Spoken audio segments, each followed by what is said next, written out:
Hello everybody, this is Moses from Zaatargardens. This is episode 128 of Gardening Without Edits. Happy 4th for everybody out there. I'm just still gardening.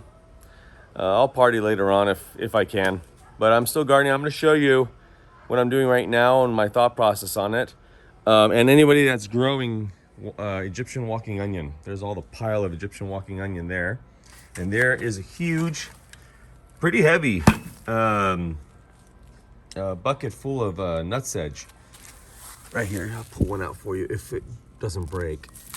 Right there. So sometimes I've talked to somebody about nutsedge and they said you have to dig even deeper to get it, but like this might not be enough. There could be like the nut underneath. Have I found that to be plausible? I don't know. I really don't know. All I know is this Egyptian walking onion here, a whole pile of it. You can see the ends are starting to grow. So how this works is very quickly, you can see these long onion, the green onion sticking out. So it grows up on that onion stalk or the green onion. It gets heavy and falls. And this roots, these bulbs or bulbules root and grows and walks. Egyptian walking onion. A lot of states claim this is invasive. Like I think Florida, I don't think you could grow it over there.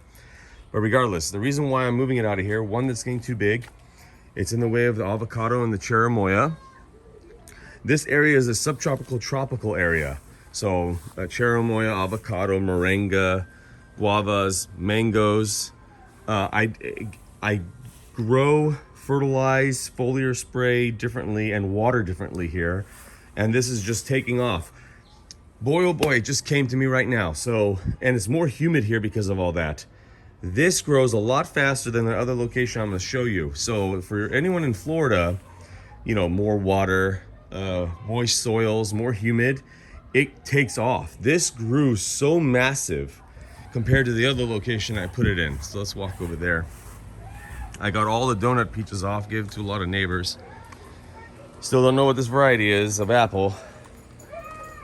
So this neighbor's having fun in the pool. But you can see this location now. Look at this Egyptian walking onion. See how much more dry it is? I water it, but I don't water as much because there's stone fruit here. They can't handle a lot of water. Grapes, a fig, you know, it can't handle a lot of water. So definitely wants more water, but when it gets the optimal habitat to grow in, it will take off really bad. So I rather have this, to be honest. Of course, it does need a little bit more water. I'll do it, but it's still growing. Oh, I just broke it right there. Oh, well, whatever. It's probably okay. But you can see the difference. So I'm going to take some of that Egyptian walking onion and spread it around, or just eat it. I don't want it growing everywhere like crazy. I might put in my old garlic patch. I got a lot of elephant garlic I took out of it, and I leave some in the ground like you see here, about 5, 6, or 7. So I don't have to replant it. Garlic does a number on your back, planting and harvesting. Well, especially planting.